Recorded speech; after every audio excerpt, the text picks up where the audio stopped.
amigos, estamos chegando com mais um RVC Esportes nessa quinta-feira, dia 11 de agosto de 2011. Uma quinta-feira com muitos resultados, com muitos gols que tivemos aí na noite de ontem. E claro, você confere a partir de agora na nossa programação.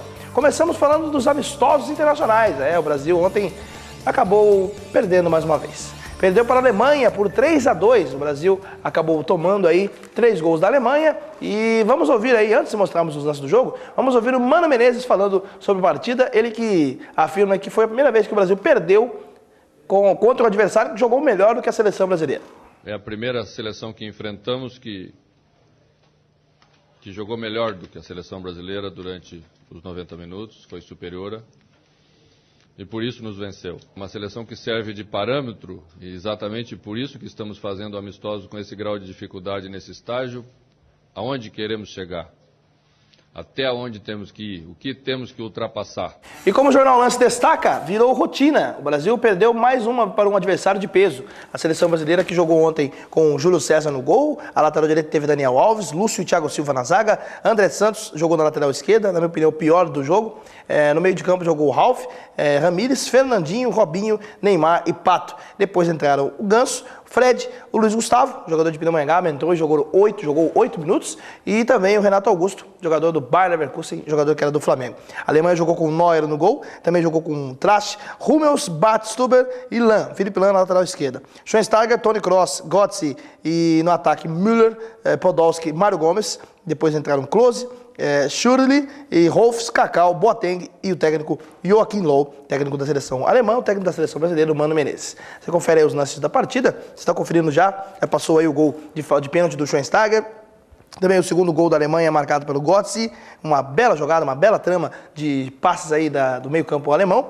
E depois o Brasil diminuiu com o Robinho cobrando pênalti. Depois o Schürrle fez 3-1 para a Alemanha. E no final, o camisa 10, Neymar, fez aí o segundo gol do Brasil, terminando 3 para a Alemanha, 2 para a equipe brasileira. E o Neymar também fala conosco. Acho que o time da Alemanha, a seleção da Alemanha é uma seleção de muito técnica e tem vários craques. Então o nosso time também tem, mas hoje eles foram melhor. Meu pensamento era jogar, não ficar de fora. Passei mal sim na terça-feira, muita febre, suando bastante, mas eu acordei melhor e fui pro jogo. Tá melhor, não preocupou pro Santos, né? Não preocupado. Você foi pro jogo 100%, Neymar, não? Fui pro jogo, sim, só um pouquinho do resfriado no nariz. Você ainda tá com a voz ainda um pouco resfriada? Tô um pouquinho resfriado ainda, mas vamos cuidar pra estar bem. Não atrapalhei nada, não. Não? Acho que nosso time sim, impôs sim, conseguiu trabalhar a bola, tivemos chance de gol.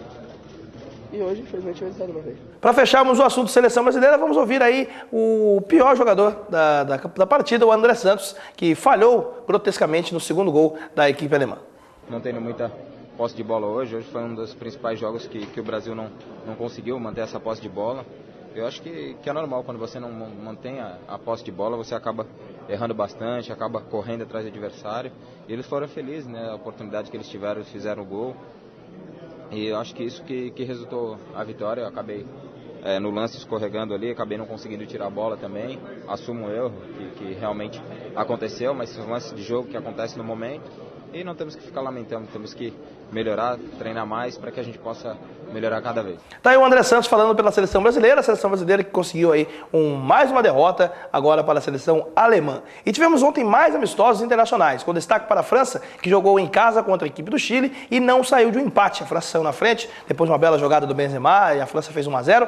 No final do jogo, a equipe chilena empatou com um golaço no ângulo, no goleiro Lorri. Final, França 1, Chile 1. Outro amistoso de destaque foi a seleção espanhola. E a estrela de campeã está pesando. Desde o título mundial, a Espanha não ganhou nenhum amistoso contra times grandes. Dessa vez, acabou perdendo para a seleção italiana. Montolivo fez 1-0, o Xabi Alonso empatou com um gol de pênalti e no final o Aquilani, volante da equipe do Liverpool, acabou fazendo 2-1 para a equipe da Itália, que jogou em Bari. Outros resultados da tarde e noite de ontem, tivemos também Portugal goleando o Luxemburgo por 5-0, o Japão venceu o clássico com a Coreia do Sul 3-0, Outro destaque fica por conta dos Estados Unidos, que empatou em casa com o México. Você confere imagens aí dessa partida. Os Estados Unidos que estreou ontem o técnico Jürgen Klinsmann, ele que foi treinador da seleção alemã na Copa de 2006 e agora treina a seleção americana de futebol. Ontem a seleção brasileira, sub-20, que passou com tranquilidade pela Arábia Saudita por 3-0 e agora enfrenta a seleção espanhola nas quartas de finais da Copa do Mundo sub-20, que acontece na Colômbia. Terminamos o assunto seleções, né? Seleção brasileira, seleções internacionais, e vamos agora falar da Recopa Sul-Americana. O Internacional jogou a primeira partida na noite de ontem no estádio Libertadores da América em Avejaneda e acabou perdendo para a equipe do Independiente por 2-1. Você confere lances da partida? A equipe do Internacional saiu na frente com um gol marcado aí pelo Leandro Damião, sempre ele, Leandro Damião, fazendo aí 1-0 para o Internacional. Na sequência, Maxi Velasquez empatou para a equipe do Independiente e Marco Pérez fez 2-1 para a equipe argentina. A equipe argentina que ontem teve a estreia de Gabriel Milito, Gabi Milito, irmão do atacante Diego Milito, que depois de 8 anos jogando na Europa, 4 pelo Zaragoza e 4 pelo Barcelona, está de volta ao futebol argentino. Falando em futebol sul-americano, ontem tivemos aí a estreia dos brasileiros na Copa Sul-Americana.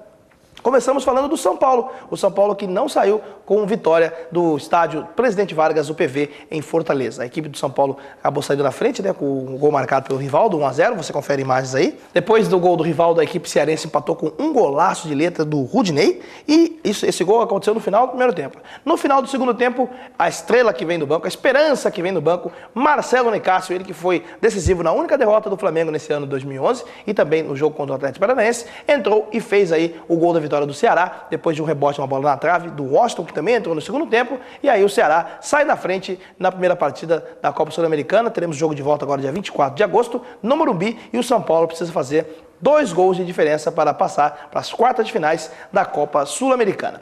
Também tivemos pela Copa Sul-Americana a estreia do Flamengo, jogando ontem contra o Atlético Paranaense. O Flamengo que começou no banco com o Ronaldinho Gaúcho, com o David, com o Thiago Neves, e o Ronaldinho saiu do banco para dar a vitória. Acabou marcando o gol de pênalti, você confere aí o gol do Ronaldinho Gaúcho, e o Flamengo sai na frente na primeira partida contra o Atlético Paranaense. Agora, na Baixada, o Atlético tem que fazer 2 gols de diferença para passar para a próxima fase da Copa Sul-Americana. Outro time que também saiu na frente foi a equipe do Botafogo. O Botafogo venceu em Ipatinga a equipe do Atlético Mineiro. Botafogo que abriu o placar aí com o Herrera. Herrera marcou aos 38 minutos do primeiro tempo. O Michael Suel fez 2-0 aos 44. E no final do jogo, o Richarlison acabou fazendo aí o gol de honra do Atlético Mineiro. E agora precisa fazer 2 gols de diferença jogando no Engenhão para se classificar para a fase internacional da Copa Sul-Americana. Essas foram as três partidas que tivemos ontem pela Copa Sul-Americana. Lembrando que hoje jogam Vasco da Gama e Palmeiras. E de acordo com o Ricardo Gomes, o Vasco não vai priorizar a competição.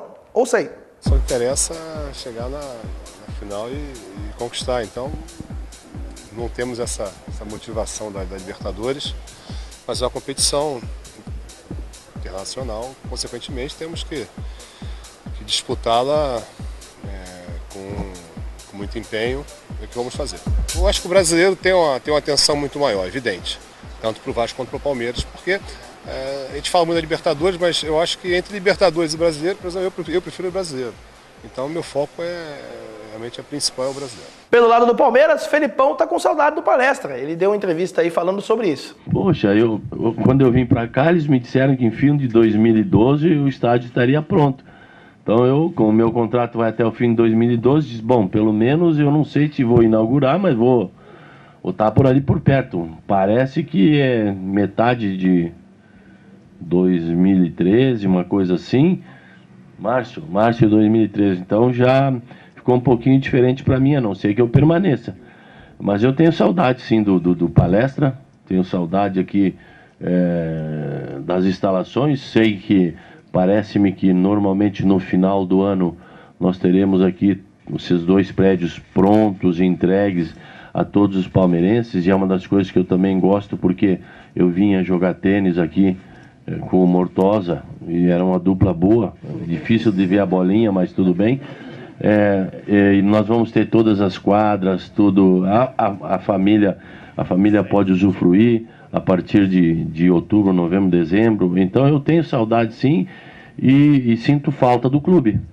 É o Palmeiras que enfrenta o Vasco da Gama na noite dessa quinta-feira pela Copa Sul-Americana, e também o Felipão falou sobre as mudanças que ele não vai fazer no time para poder jogar hoje pela Copa Sul-Americana contra o Vasco. Nós não vamos impor nada diferente das características que nós temos do nosso grupo, dos nossos jogadores. mesmo que jogássemos contra uma equipe estrangeira, nós teríamos que jogar dentro desse regulamento que eu falei anteriormente e passar para uma outra fase.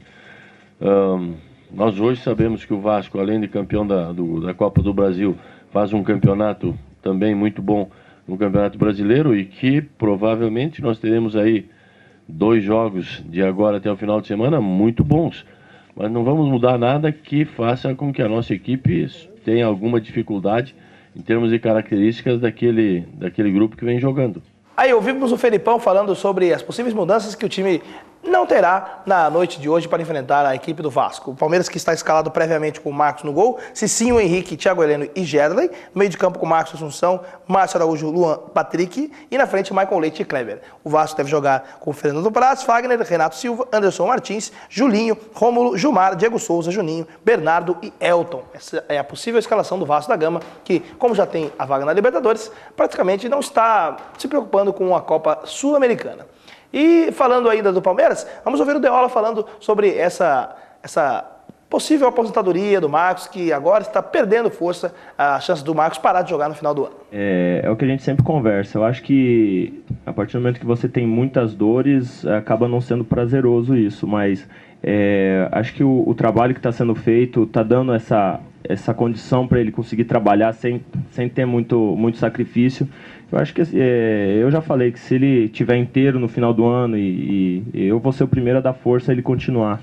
Mas desde que não esteja indo no sacrifício e que hoje ele não está, né? Hoje, sempre quando tem algum problema, ele acaba tratando e até sempre agradeci a oportunidade. Eu acho que a confiança que estão depositando em mim também, para poder dar essa condição para o Marcos se recuperar. Então não está sendo nada sacrificante para ele. Então acho que ele está conseguindo fazer uma boa continuidade aí e talvez consiga prorrogar um pouquinho mais isso.